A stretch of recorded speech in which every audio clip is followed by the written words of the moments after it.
betul kena bocor bro, kena ini, aduh. Dan kebetulan waktu pas bikin ini, gue memang sengaja bikin agak dilebihin. Oh gitu. Jadi pas waktu lu bilang punya lu rusak, gue diem dulu.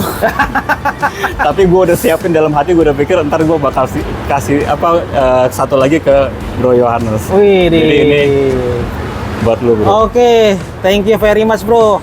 Akhirnya ada lagi kembali setelah sekian lama. Beneran guys, gue nggak bohong guys. Kena bocor atapnya ini langsung kena, soalnya ini pajangan paling atas soalnya. Oh. Aduh, terima kasih banyak Bro Rudy Kemawan. Nanti bro, kita ngobrol-ngobrol lagi ya. Sip. Bakal ada.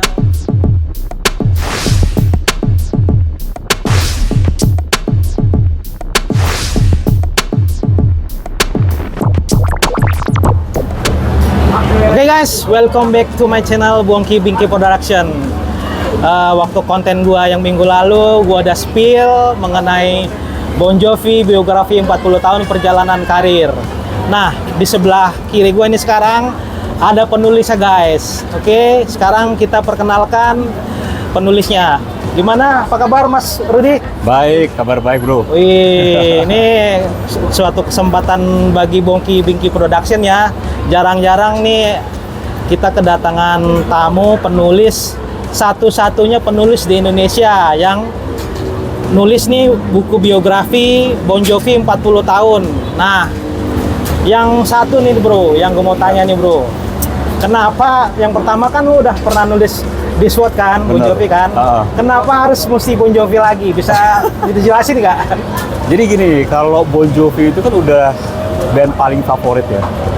Udah band paling favorit banget. Makanya inspirasinya itu dari Bon Jovi terus.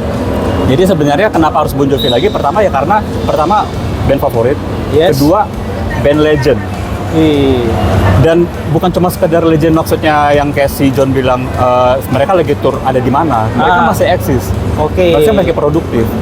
Dan mereka selama 40 tahun itu masih padat karya. Jadi sebenarnya perjalanan mereka tuh layak banget untuk ditulis. Oke. Ini kan mungkin lu bukan sekedar ikut-ikutan ya kan, kebetulan Bon Jovi ini 40 tahun. Jadi tuh mereka tuh ada beberapa acara ya dari si John Bon Jovi. Jadi ikut musikers, terus ada serial dokumen Thank You Good Night, terus perilisan album Bon Jovi Forever tanggal 7 Juni. Ini sebenarnya lu ikut-ikutan apa pas ada momen 40 tahun ini apa gimana nih? Oh ya enggak dong. Buku ini pertama kali gue tulis itu udah dari tahun April 2020 kalau nggak salah. April 2020 udah 4 tahun berarti ya? 4 tahun. Dan sejujurnya waktu gue mulai nulis ini juga gue nggak mikir bahwa ini bakal selesai apakah bisa pas di tepat selebrasi 40 tahun Bon Jovi. Gue nggak pernah tahu. Jadi gue cuma tahu ya udah pokoknya gue tulis dan ternyata selesainya di tahun 2024 ya bertepatan sama 40 tahun Bon Jovi. Oh iya memang sih. Pas aja ya momennya guys ya, ini 40 tahun. Jadi dari Bon Jovi sendiri mereka udah bilang nggak bakalan ada tour. Mereka juga bilang banyak kejutan-kejutan yang akan ada nih. Salah satunya ya dari di Indonesia ini, nah Mas Rudy Kemawan ini. Nah sekarang ini kan temen-temen nih pada nanya nih. Kemarin gue udah spill bukunya. Kira-kira PO-nya berapa, harganya berapa? Bisa dijelasin nggak? Itu nanti dulu. Itu tunggu pengumuman nih. Tunggu pengumuman ya? Tunggu pengumuman. Jadi itu penasaran gue nih. Untuk harga sama cara PO-nya, sama berapa lama PO-nya, itu nanti ada pengumuman nanti di tanggal 9 September 2024. Berarti Senin besok ya? Senin besok. Senin besok. Jadi ditunggu aja.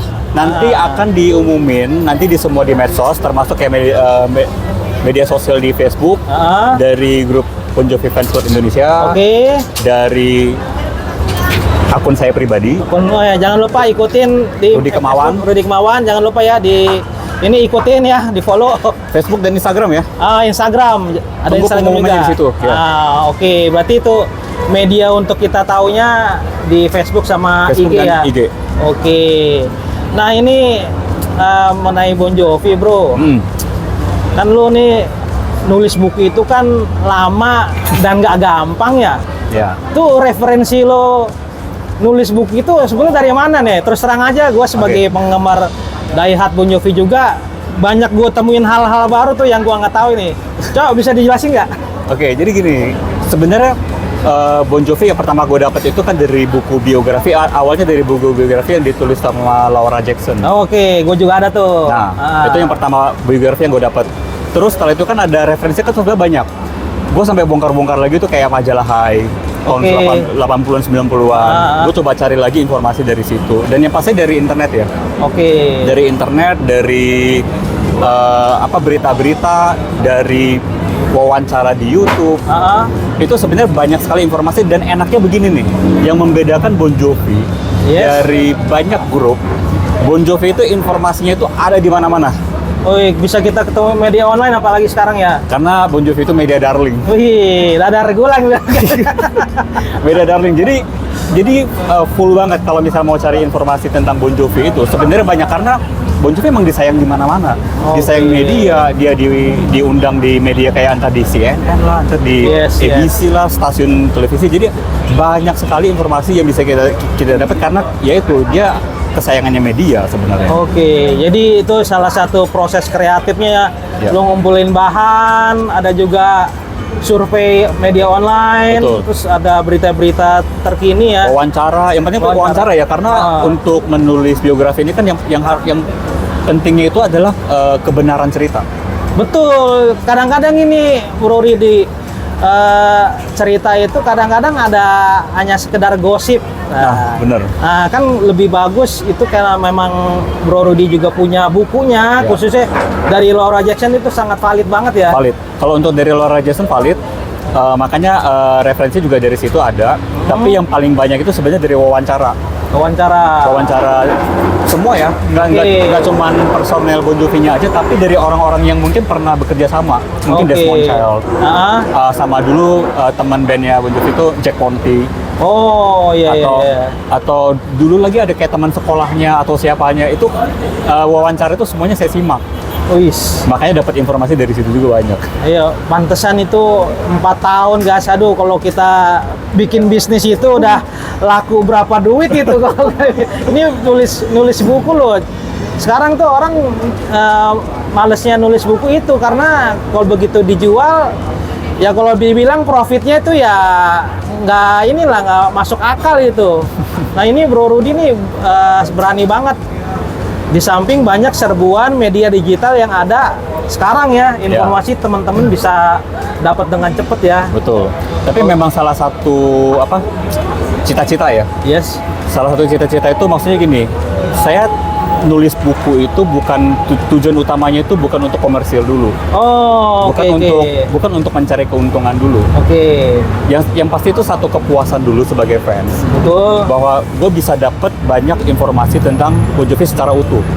Dan itu yang pengen gue share ke fans Bon Jovi di Indonesia khususnya. Karena sekarang ini kan biografi itu banyaknya ditulis penulis orang-orang Eropa. Dan belum ada kayaknya yang dari Asia Tenggara ya. Mungkin belum ada yang nulis dan itu akhirnya memicu juga jadinya kayaknya gue pengen tulis deh sesuatu yang bener-bener dari Indonesia khususnya, berbahasa Indonesia dan dibaca sama khusus orang Indonesia. Cita-cita lah.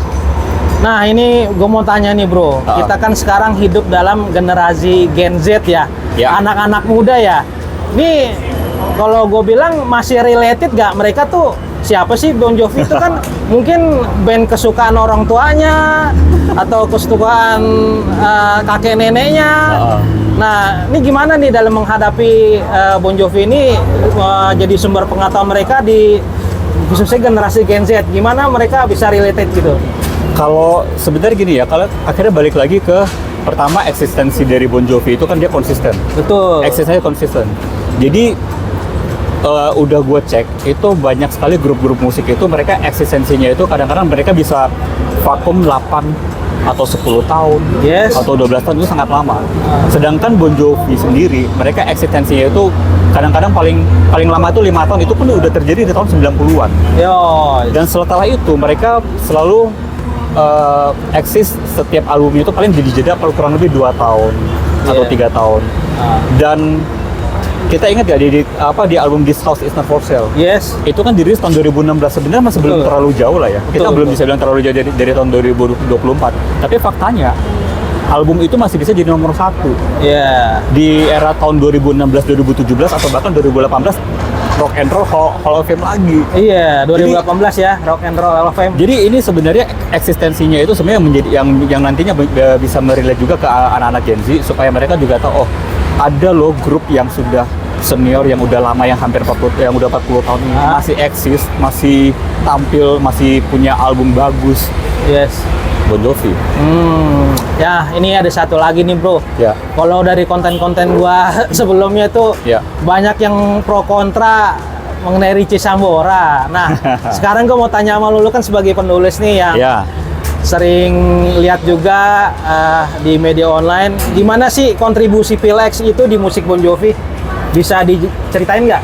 Oke, kalau untuk kontribusi, kalau menurut gua dia tetap menjalani sesuai visi dan misinya John Bon Jovi. Yes. Itu dulu yang utama karena nama bandnya itu kan udah Bon Jovi. Yes. Berarti semuanya itu harus ikut sesuai apa yang divisikan dan dimisikan oleh John. Yes, yes. Gitu. Tapi kalau untuk kontribusi, kalau menurut gua tuh udah bagus banget. Oke. Sebenarnya Phil X itu kan dia juga punya ciri sendiri ya. Ciri sendiri yang dia juga nggak berusaha menyontek Richie Sambora. Dia juga punya gaya dia sendiri dan sebenarnya itu sudah ada. Dia ukir di album Bon Jovi itu di paling tidak di 2020 kan dari awal itu kan Yes. gitu. This House Is Not For Sale. Oh ya, ada This House Is Not For Sale. Sebenarnya cirinya itu udah kedengeran dari Phil X. Oke. Skillnya kan udah bagus. Betul. Banyak relasi dia, Bro. Betul. Itu dia Phil X juga salah satu apa ya? Kayak musisi kesayangan banyak orang sih sebenarnya. Iya, Dia iya, dekat iya. sama banyak musisi. Yes. Jadi kontribusi dia di Bon Jovi sebenarnya itu dia tuh udah maksimal.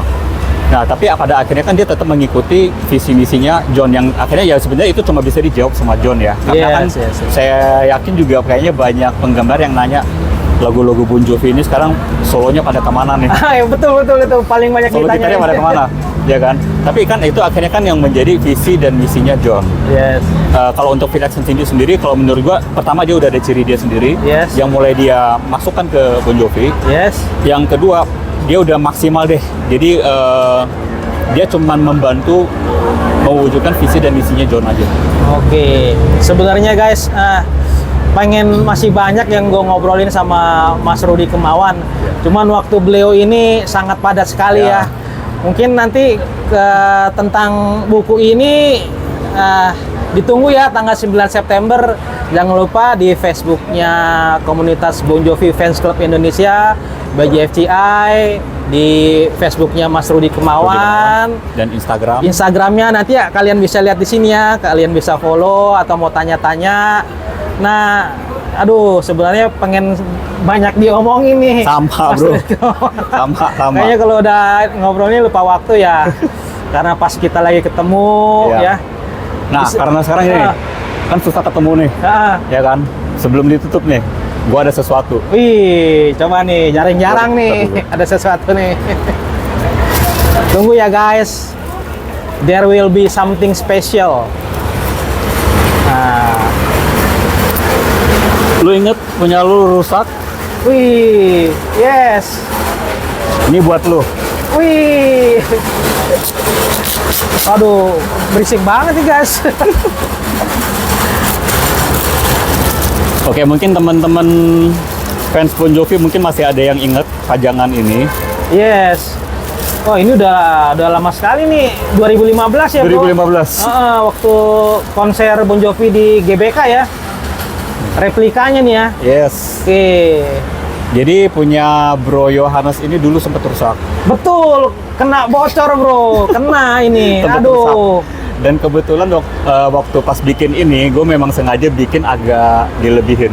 Oh, gitu. Jadi pas waktu lu bilang punya lu rusak, gue diem-diem dulu. Tapi gue udah siapin dalam hati, gue udah pikir ntar gue bakal kasih satu lagi ke Bro Yohanes. Wih, Jadi ini buat lu, Bro. Oke, thank you very much, Bro. Akhirnya ada lagi kembali setelah sekian lama. Beneran guys, gua nggak bohong guys. Kena bocor atapnya ini langsung kena, soalnya ini pajangan paling atas soalnya. Oh. Aduh, terima kasih banyak Bro Rudi Kemawan. Sama-sama, Nanti Bro. kita ngobrol-ngobrol lagi ya. Sip. Bakal ada launching atau Launching diskusi buku, ya. buku ini. Jadi kalian tuh harus pantengin channel Wongki Bingki Production. Jangan kemana-mana. Aduh nih. Terima kasih banyak nih buat Mas Sama-sama, Rudi Bro. Kemawan. Sama-sama. Oke, semoga sukses, Sama-sama, lancar sukses juga buat- ordernya ya. Sama-sama buat Oke, Bungki Bingki nanti Production. kira-kira udah ada buku lanjutannya, Bro? Apa mau ini dulu? Mungkin fokus biografi dulu. Oke. Sampai ke launching.